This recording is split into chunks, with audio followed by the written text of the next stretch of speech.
Hi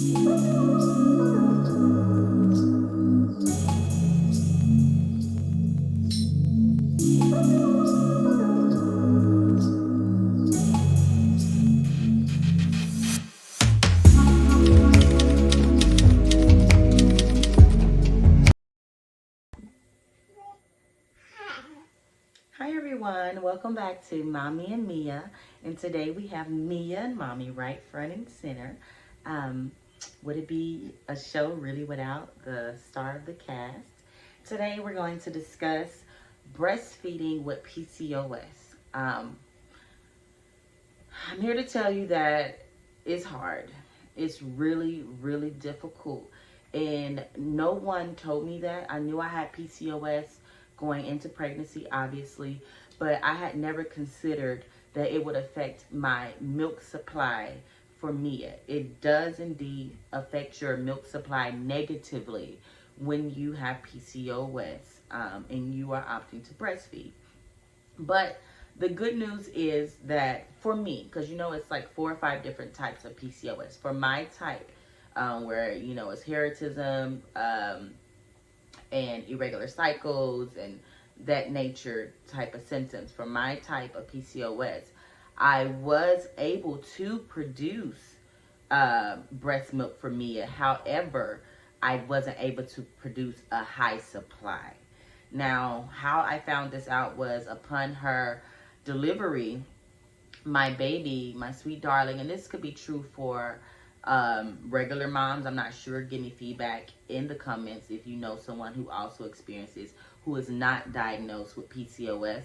But I was not able to adequately satisfy Mia upon birth. So like our second night, so our first night delivery, I was feeding her, and the nurse checked her vitals, and she was just kind of growing concerned. She said, hey, we're going to introduce bottle feeding just to make sure like her levels don't drop below, so we can avoid having to take her away.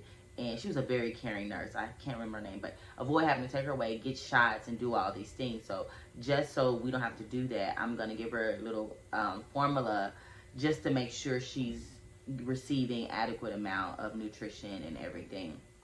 And I'm not gonna lie, I was a little heartbroken, but I was like, yeah, I'd rather my baby be satisfied than not. And and my main concern was that will she want to take the boob? You know, like once we introduce this bottle to her. Um, Good news is she did still latch. She latched really good, and I really wish I never had to introduce the bottle because she latched so well. Given that, not TMI, you know, I have been blessed with breasts that are great for breastfeeding.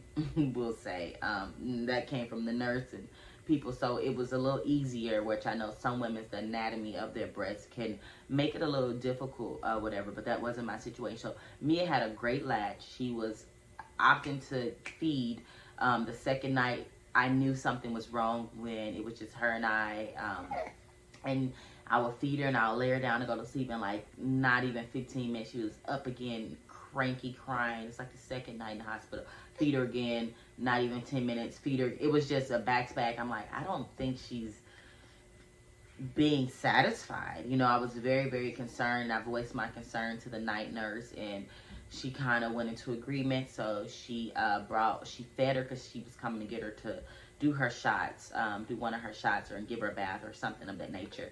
And so she said, okay, I'll feed her while we have her and we'll see. And sure enough, when they brought her back, she was asleep, was not constantly waking up. So that kind of confirmed the suspicion that Mia was not receiving enough nutrition. Again, it broke my heart, but I was not defeated. I still was breastfeeding and determined to breastfeed Mia, and I did just that. Again, the latching was great, so I did co-feeding a lot. And the way I look at it, they said it is so much in just one drop. It's a million enzymes and things in just one drop of breast milk. So even moms, if you can give your daughter or sons just 1 or 2 drops, be glad, be excited, be great. You know, don't be discouraged. That is still you nourishing your baby. And so I did that constantly with Mia. I would first opt to give her the boob before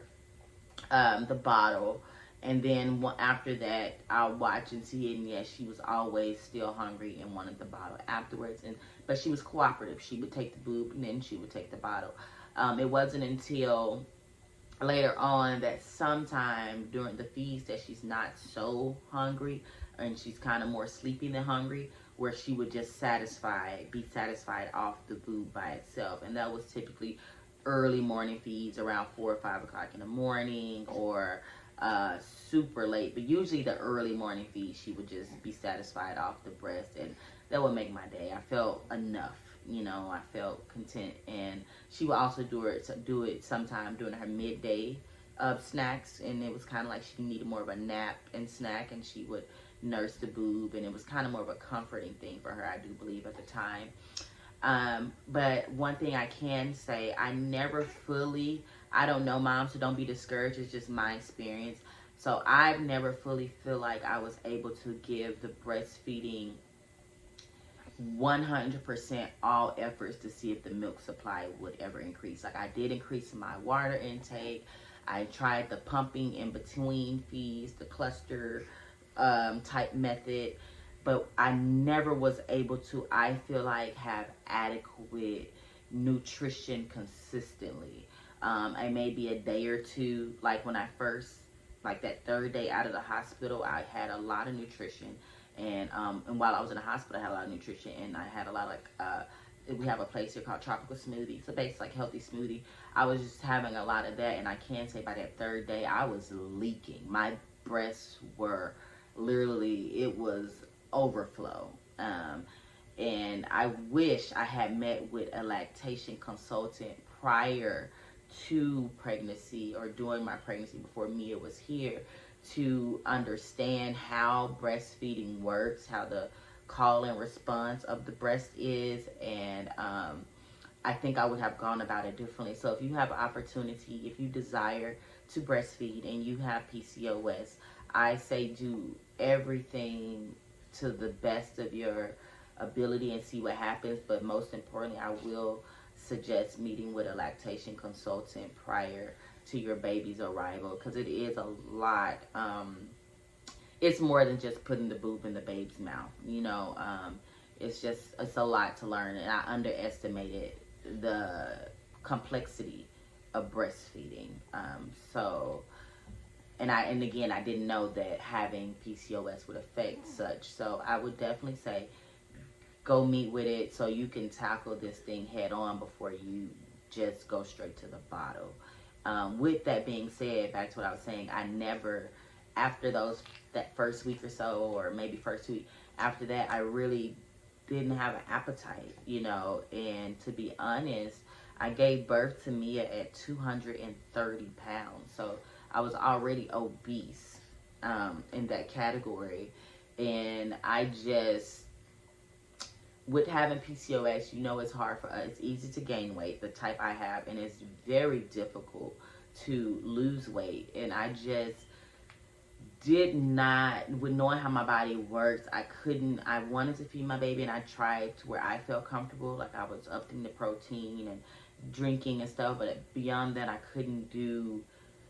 just wouldn't allow myself to do too much consumption of food. And I read and I saw others, and that's a big thing. Like, you have to eat to produce what you need in your boobs. And so I know some people say, well, you could have made healthy foods, and that's very true. So if you have a support system and they cook the way that you like, I'm a very particular, especially when it comes to health food. Like, I can suffice on other people's soul food and stuff, but when I eat my healthy food, I want it organic. I want certain things a certain way.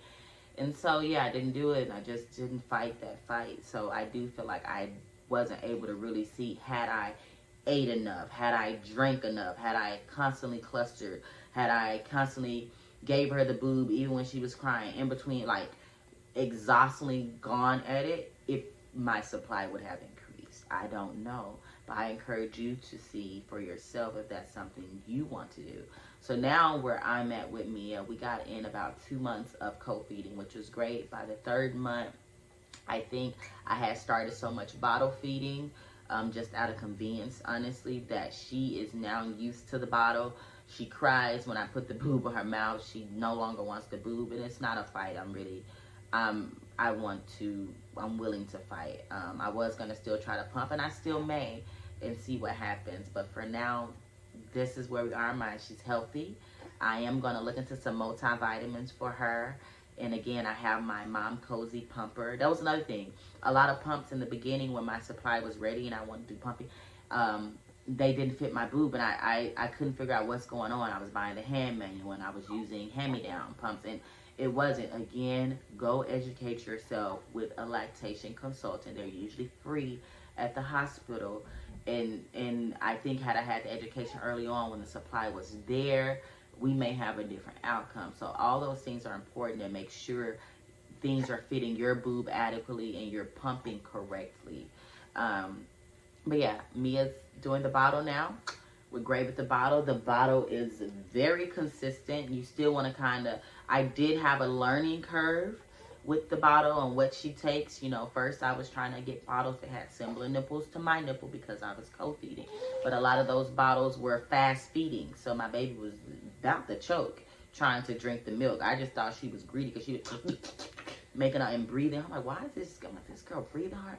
It didn't dawn on me that the bottle was just too fast. So we changed over to Dr. Brown's bottle, and it usually has the green thing in there to help kind of ease the flow. But even without it, it's still a good nipple. The flow of milk is pretty good.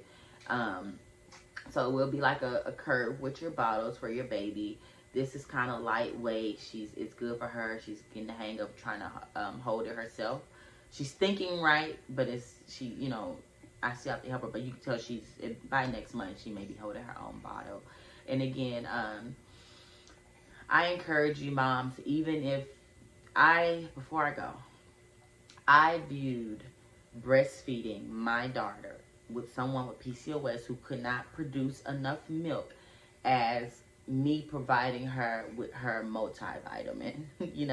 That's kind of how I looked at it. Like, hey, you're not getting full course meals, nutritionist meals, but you're getting your supplement for the day. You know what I mean? These drops mean something. They're building something. They're adding to something. So let me give you your supplement for the day. And that's just how I looked at it, or when you need it. And that eased me. And I'm going to tell you, when we went through a period where I don't know why she wasn't taking the boob, or I think I had got sick and I was scared to give her the boob, but you're supposed to still breastfeed even if you get sick, because those antibiotics actually help strengthen her immune system. So anyway, when I took time from not breastfeeding her, I missed it. I missed the bonding. I missed the closeness. I missed that thing. So definitely do it to have that experience. I think it's super important for new moms and all moms to just kind of experience that. But if you're worried, I say go for it,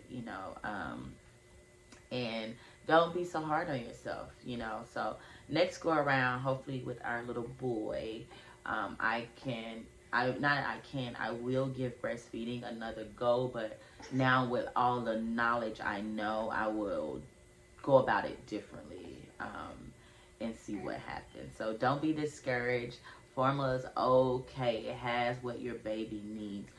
Breastfeeding is obviously, top notch. It's like whole foods or it's like organic food versus, I guess, say GMO. But hey, we're here. It's okay. When your baby starts to eat real foods, guess what you can do?